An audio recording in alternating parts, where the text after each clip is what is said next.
So we're going to talk about chapter 6. We're going to start that today, and it's physical fitness for life. So we need physical fitness in our life from now, right, until we die. It's a really, really important factor. So remember when we talked about the 6 components of health, right? One of the components of health was physical health, right? So in this chapter, we're going to learn a lot about the physical health component and how we can make ourselves physically healthy now and for the rest of your life. So just like with anything else, we start with our vocabulary.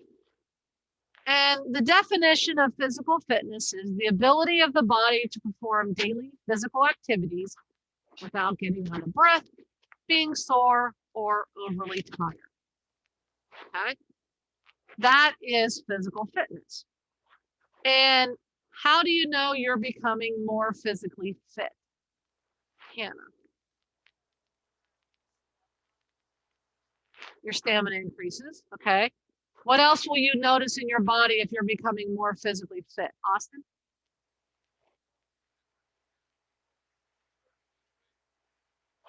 Okay, you might start to lose weight. Maddie? You can gain weight from muscle mass. But look at this definition. What else might you notice?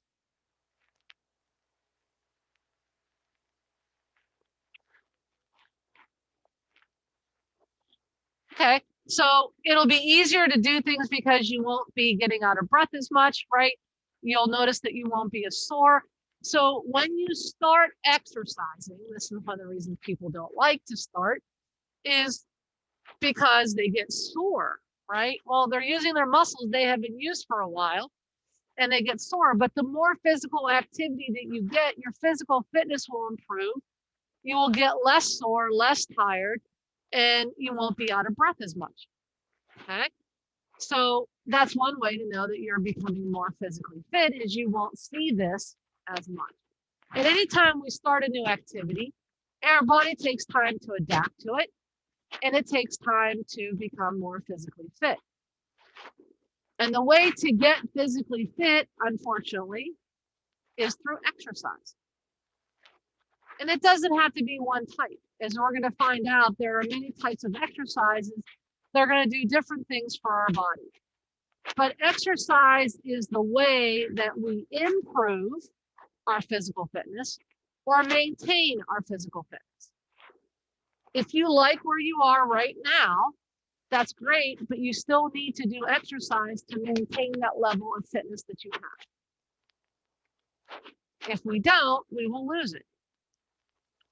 The elite athletes are physically fit, but if they don't keep training at the level that they are on, they're going to lose those skills. They're going to lose that endurance. They're going to lose some muscle. They're going to lose some speed, right? So they need to keep in. Okay. So physical fitness means that you won't be out of breath, sore, or overly tired. And exercise is the means to become more physically fit. All right, I lost my Wi-Fi. Okay, so can anybody tell me what are some obstacles that can lead us to become physically unfit or not exercise as much? What are some of the obstacles that we face? Hannah? Having to stay at home for months on end. That's one, right? COVID-19 has made us isolated and has made us not leave, and therefore we're not as physically active. We don't go out as much. Maddie? How does, wait a minute. So is that an obstacle to working out? Okay. So name a modern convenience that's an obstacle for us to physically be more active. Okay, driving. So cars could be an obstacle, right? Because we drive and we don't walk or ride bikes as much, right? Okay. What are some obstacles, other obstacles?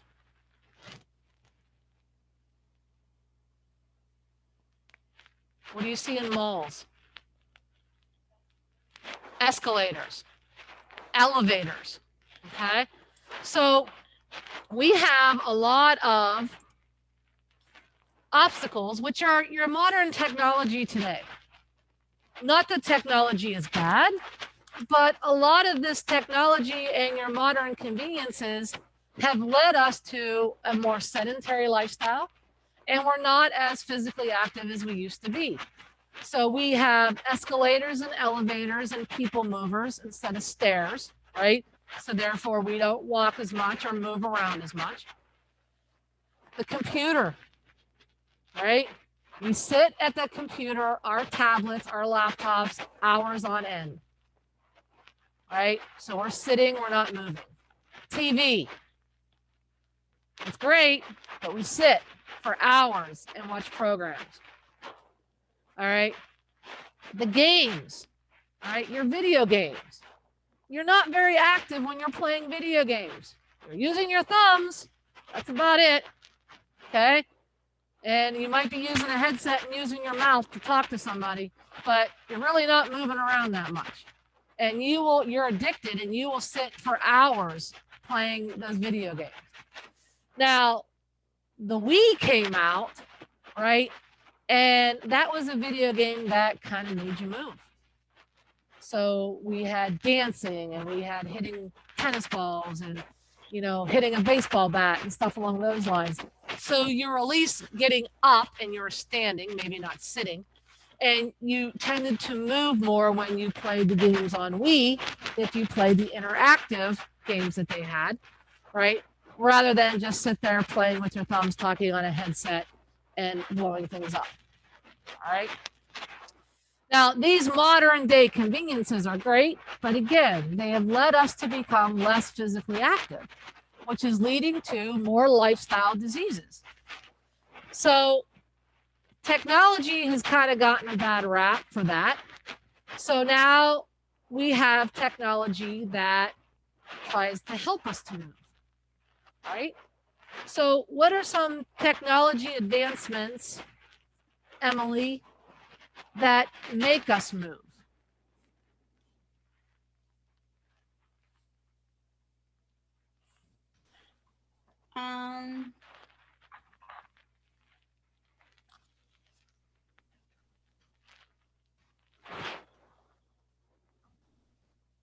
Like workout equipment, would that be? Okay, so we do have some workout equipment that's going to make us move. All right, I'll give you that one. That's good. Riley, can you name another technology advancement that makes us move? They have like Fitbits and stuff that track your steps.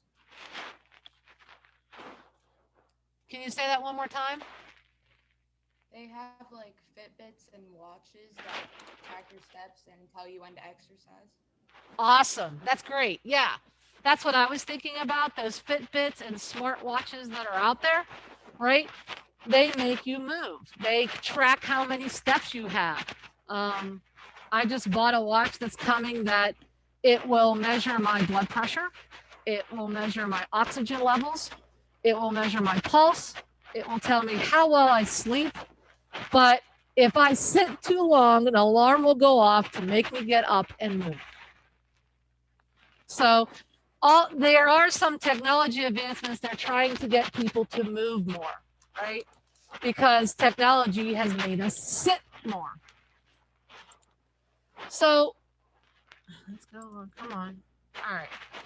So before we can learn how to prevent a chronic disease, you have to learn what a chronic disease is. And a chronic disease is a disease that develops gradually over time and lasts for a long period of time. The opposite of a chronic disease is known as acute. So A and the word acute disease or an acute injury.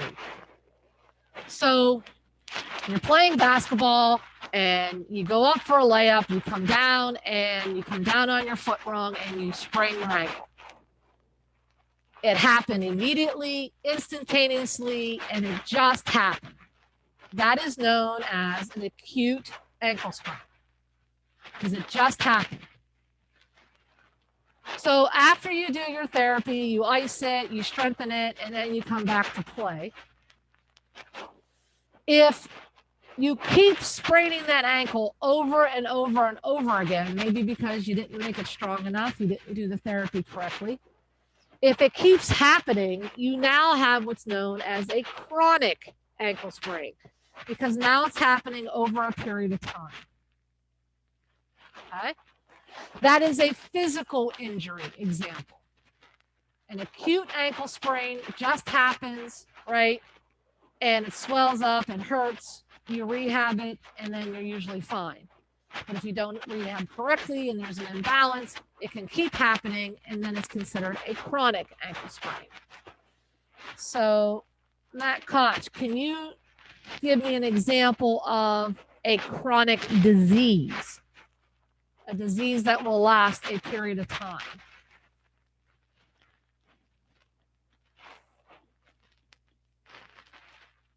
Just any disease that lasts over a period of time. So can you be more specific? No, I mean like, I was questioning. Do you mean just any kind of disease that lasts over time that like you can't do anything about? Yes. Isn't like all viruses diseases that just last over time?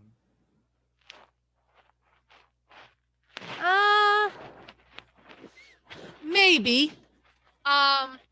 So when you talk about like viruses, one thing that comes up is like the flu, right? And COVID-19.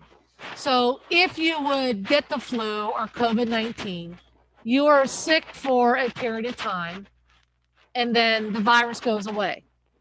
So that's still considered acute. Okay. Maddie, can you name a chronic disease?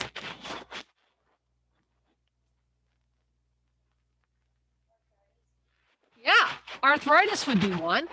So arthritis happens over a period of time, right? It happens gradually as we age and we get older. The cartilage starts to wear away. We have bone on bone, and we get arthritis.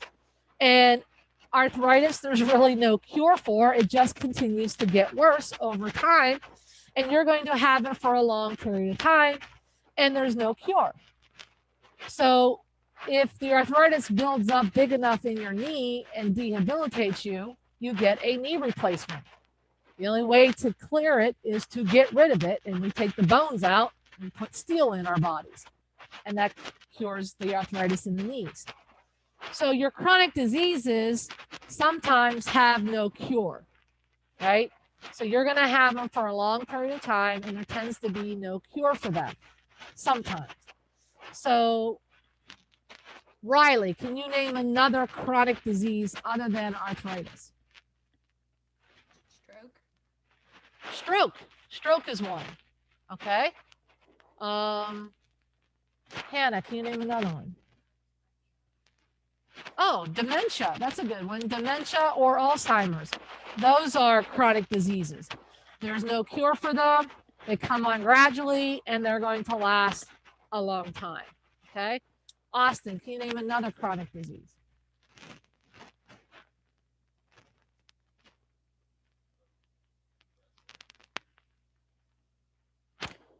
Depression can be, all right, especially if you have it for a long period of time, right? And you're seeing a therapist, you're on medication, stuff along those lines, right? It can happen, it can last for a long period of time, all right? You guys named a lot different ones than I was looking for. So, and they were still chronic diseases. So here are some examples of chronic diseases. Heart disease. That is the #1 killer of Americans today. Cancer is #2. Stroke is the #3 killer. Also, high blood pressure and type 2 diabetes. So what type of diseases are these? Lifestyle diseases. Excellent. So these are lifestyle diseases. So your lifestyle diseases are also some of the chronic diseases that we were talking about. And know that we can prevent some of these by the decisions that you make and the behaviors that you choose. One being physical exercise. That is something that we definitely have control of. How much or how little we are physically active, and it will affect some of the chronic diseases that we can come in contact with. Heart disease, stroke, high blood pressure, type 2 diabetes, and cancer.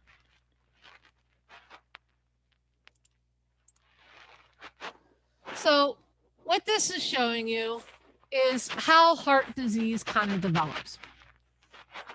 So this is the heart, obviously. And on the right side is one of the blood vessels that's going to supply the heart. This is known as a coronary artery. The coronary artery takes blood to the heart muscle itself, enabling it to pump. And then we have other arteries that take blood out to the body, all right, for the body to use. And this white stuff right here is known as plaque. And this plaque builds up over time based on the decisions that you make on what you eat and how much you exercise. So the more fat and cholesterol in the diet, the more the plaque can build up inside these arteries. And if we don't exercise, we can't force that stuff out. Now, plaque is very, very sticky, and things are going to stick to it. And it's going to make the blood very difficult to get through. So as this plaque builds up, the artery gets smaller. Less blood flow can get through because we have a blockage. This is going to cause the heart to work harder.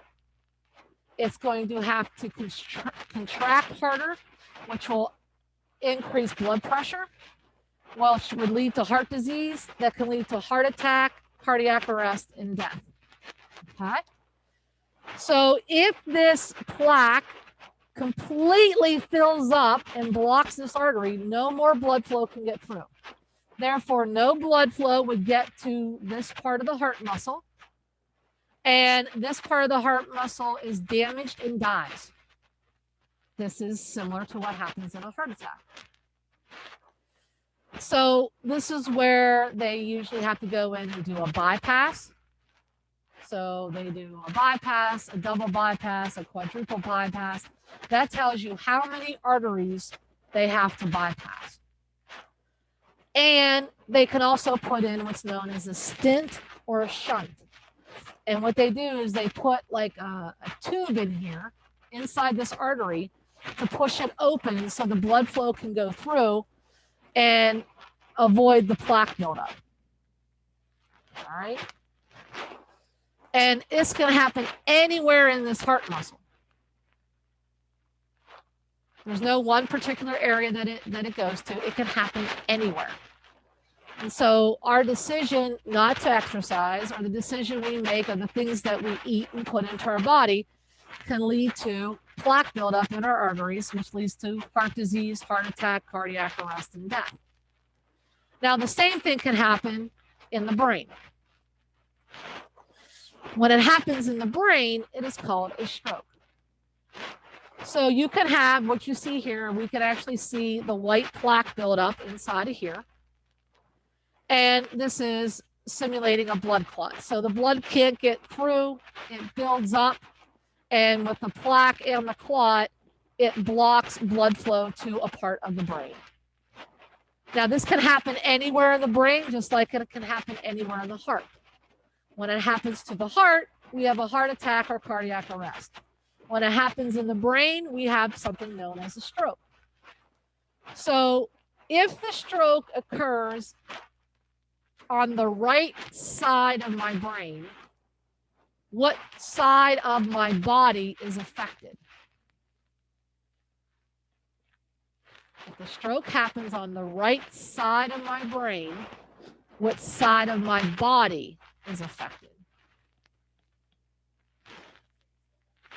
Correct. It is the left side. So everything on the right side of my brain controls the left side of my body and vice versa. Because what happens is the nerves on this side are going to come through the center of the brain known as the corpus callosum and come down, and it's going to innervate the left side of my body. It's going to send the signals to the left. And the same thing is going to happen. The nerves on the left side of the brain are going to cross over, and it's going to send signals down the right side of the body. And if you ever heard the saying, left-handed people are the only ones in their right minds. It's a joke, but it's anatomically correct because left-handed people are being controlled by the right side of their head. All right, so that's what's controlling it. And it also depends on not only the side of the brain that occurs, it also depends on the center of the brain. So if the stroke occurs in the memory center, the person may have problems remembering things. It affects their short-term or long-term memory. If the stroke happened in their speech center, they're going to have trouble talking. All right. For example, my grandfather had a stroke and he couldn't see out of his left eye. It affected his left side of his body. So there was nothing physically wrong with the eye. He was not blind in the eye because the eye could function. There was nothing physically, anatomically wrong with the eye. But the signals from the brain to the eye were not working because that's where the stroke occurred. So if you put a plate of food in front of him, this is how we knew there was something wrong with his eye, he would eat everything on the right side of his plate. He would not touch anything on the left side. We couldn't figure out why. He couldn't see it because the signals weren't reaching his brain. All you had to do was turn the plate and then you eat the rest of his food. Okay, so the stroke does affect your brain and it affects the nerves, right? And the signals that are going back and forth through the rest of the body. Because your brain is kind of like the computer of your entire body. So with a stroke, you kind of have a glitch or a malfunction and it doesn't work properly. And it also depends on the severity of the stroke, right? So through therapy and other things, people can recover from strokes and not have any long-term effects. Other people have permanent effects, all right? So they might have trouble walking, they might be in a wheelchair, they may not be able to use their arm, right? They'll have trouble talking, speaking, etc., right? They can overcome some of it, but sometimes they can't. So a heart attack and a stroke are very, very similar. They just happen in two different areas of the body, and they're both caused by the buildup in the arteries. So a buildup of an artery in the brain is a stroke, and a buildup of an artery in the heart is called a heart attack. So we have benefits of being physically active, all right? And our benefits are going to go along with the components of health. And remember that the components of health feed off of each other, right? They don't act independently.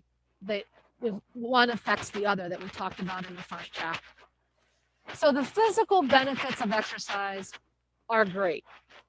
We're going to build up the heart. The heart's going to be strong, and the lungs, and it's going to be able to pump more blood more efficiently and more effectively if we are physically active.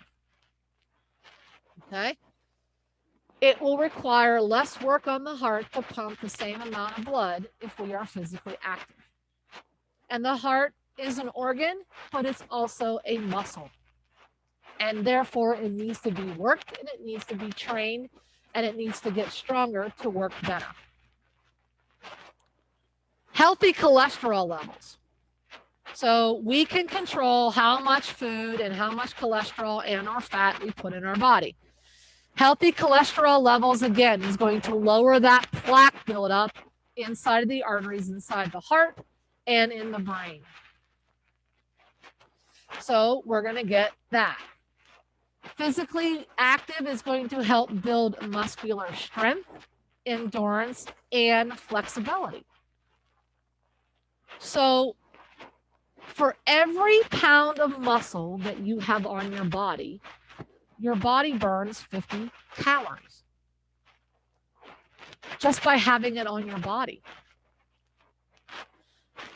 So the more muscle that you have on your body, the more calories that you're able to burn, therefore reducing the plaque buildup inside of the arteries. Okay. And we definitely need muscular strength, endurance, and flexibility as we get older, because as we get older, we lose our flexibility. And if we lose our flexibility, it's harder to maneuver and get around. Think about your grandparents. They might be struggling walking, right? Those types of things, having a hard time going up and down stairs. As we get older, we lose this. And then you see 80 and 90-year-olds lifting weights, okay? Again, you don't have to do high intensity type stuff, but we need to be physically active so our bodies get these physical benefits. Another one that we get is high metabolism. Now we think about metabolism for losing weight, and the higher your metabolism is, the more energy that you have and the more calories that you will burn. But metabolism is also needed for energy for the cells to work inside your body, for you to breathe, for your heart to pump, for your brain to function. We need metabolism and energy for those organs to work to their highest efficiency. So being physically active gives us this higher metabolism, so we have more energy, not just to do things and not just to continue to exercise, but for our bodies to function effectively as well. So this is always good for us.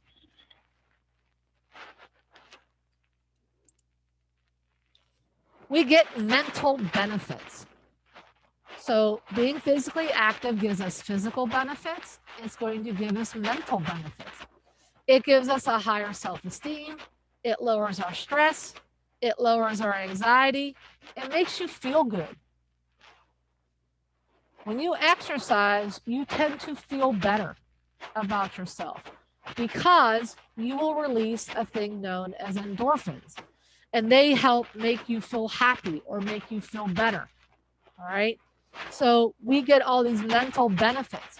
Remember when we talked about the emotional component, you know, when you had to express your emotions constructively, one way we did that was through physical exertion or exercise. If you were angry, right, you can exercise to help get rid of that anger. And then you start to feel better because now you're not as angry. Okay. So we get these mental benefits of being physically active. And we get your physical benefits. Your being physically active give you physical benefits, mental benefits, and social benefits. And we know social means being with others. So you tend to socialize with others with the same interest as you. This will help build teamwork for a common goal, and you're going to interact with people from all walks of life. So, for example, this did this to me last class. Hold on, I lost my Wi-Fi again.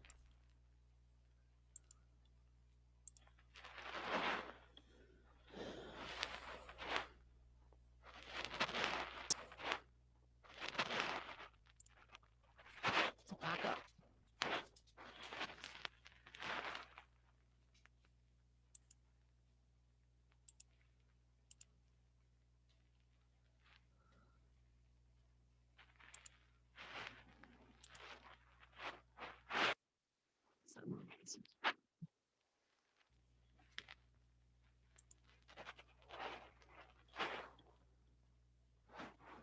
Okay. So one of the things that I like to do, obviously, is train and compete with my dogs. So that gets me socializing with other people when I go to dog class, when I go to the trials, etc. I'm with people who have the same interest. of being with their dogs, exercising their dogs, and having fun. But I had a goal, and my goal was to make the world team, which means I would represent the United States and be on the United States team and travel to Europe. It's kind of like the Dog Olympics. And even though some of my friends didn't have that same goal, they helped me work towards that goal. They helped keep me motivated to keep training, going to seminars, to make sure I stayed on track to reach this goal. And by working out with me and training dogs with me, they got better at their skills, right? So we had a common goal, and I made the world team. So I met my goal, but I don't think I could have met that goal without the help from my friends, kept pushing me, saying that, yeah, you're doing okay, keep going. And not only did I had to exercise my dog, I had to exercise me and get in better health so I could run with him, right, to make him better. So I could be as fast as we could be to beat the Europeans. All right. And then you want to interact with people from all walks of life. When I went to Norway, it was like shell shock. I mean, in the dog world, the Europeans are a lot more competitive than Americans. And they run their dog sports a little bit different. Like in America, you have to get so many points or earn so many legs and you move up to the next level. Well, in Europe, they got to win. They got to beat the entire class in order to move up to the next level. And if they don't beat somebody within a certain period of time, they move backwards. They move back down. So they are extremely competitive. And very fast compared to Americans. We still win, but you learn different walks of life, you learn different people, you make different friends. So being physically active gives us a lot of benefits. So we're hitting 3 of those 6 components. Just by physically being active, right, we get physical benefits, which goes into the physical component of health. We get mental benefits, which go into mental health and emotional health because it makes us feel good. And we get social benefits. So we're actually getting 4 of the 6 components of health just by being active. Right? So remember that physically active or physical fitness, right, is the ability to be able to not get out of breath, not be sore, or be overly tired. Exercise is your means to become more physically fit, so either to improve your fitness or maintain it. We have to overcome obstacles on a daily basis to become more physically active. As more technology that we get, the lazier that we tend to get. Okay? And know that chronic disease can be prevented. Most of the chronic diseases are the lifestyle diseases we already talked about, heart disease being the #1 killer. And a chronic disease happens for a long period of time or over a long period of time. And sometimes it cannot be cured. So just so you know what's coming up for the rest of the week, next week. Monday, we're going to finish this lecture. And you're going to have review questions to do. Tuesday, we'll go over the review questions. And you'll have a worksheet to complete. Wednesday, you have another worksheet to complete. Thursday, we'll go over section 2. And next Friday will be your quiz on section 1 and section 2. Okay? So progress reports will be due the following week. So next week is the last week we have to get your grades up. You're going to have 3 to 4 assignments and a quiz next week to try to get your grades up before progress reports go out. Okay? Does anybody have any questions for me? Anybody on Zoom have any questions? So my students on Zoom, if you don't have any questions, you guys can log off and I'll see you on Monday.